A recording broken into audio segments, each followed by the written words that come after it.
जो 1 महीने में निर्दिष्ट स्थानों का पता लगाकर नहीं लौटेगा, उसे मैं बड़ा कठोर दंड दूंगा। सबने निर्दिष्ट दिशाओं की यात्रा की। दक्षिण दिशा में ढूंढने का काम बड़ा ही महत्वपूर्ण था, इसलिए यह काम मुख्य वानर वीरों को ही सौंपा गया। जामवान, हनुमान, अंगद, नल, नील आदि को बुलाकर उनके काम की गुरुता समझाई।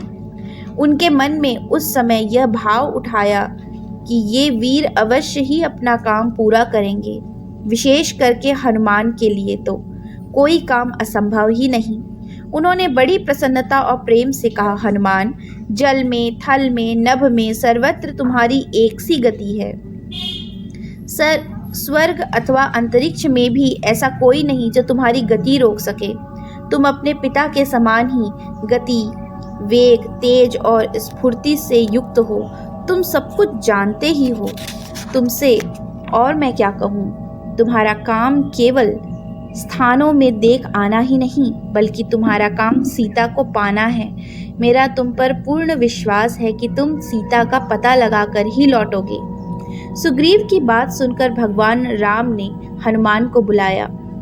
भगवान तो पहले से ही जानते थे, परंतु सुग्रीव की बातों से उन्हें और भी स्मृति हो आई। उन्होंने हनुमान से कहा, हनुमान, तुम मेरा कार्य अवश्य पूर्ण करोगे। यह मेरी अंगूठी ले जाओ। इसे देखकर सीता विश्वास कर लेंगी कि तुम राम के दूत हो। सीता से कहने के लिए उन्होंने संदेश भी दिए। हनुमान आदि उनके चरणों का स्पर्श करके वहां से चल पड़े। हनुमान, जामवान, अंगद आदि ढूंढते ढूंढते थक गए। भूख प्यास के मारे व्याकुल हो गए। पानी का कहीं पता नहीं। कई दिनों से फलों के दर्शन भी नहीं मिले। सारी जिम्मेवारी हनुमान पर आई। उस भीषण पर्वत के एक श्रृंग पर चढ़कर उन्होंने देखा तो पास ही कुछ हरियाली दिख पड़ी। कुछ सुंदर सुंदर पक्षी अपने पंखों से पानी छिड़कते हुए आते दिख पड़े। अनुमान हुआ कि यहाँ कोई सुंदर बगीचा और जलाशय होगा। सबको लेकर वे उधर ही गए। वहां जाने पर मालूम हुआ कि एक गुफा में से ही ये सब निकल रहे हैं। एक दूसरे का हाथ पकड़कर भगवान राम का स्मरण करते हुए वे गुफा में घुस गए। बड़ी ही सुंदर गुफा थी। वहां के झरने में अमृतमय जल था। सोने से वृक्ष थे और उनमें बड़े ही स्वादिष्ट फल लगे हुए थे।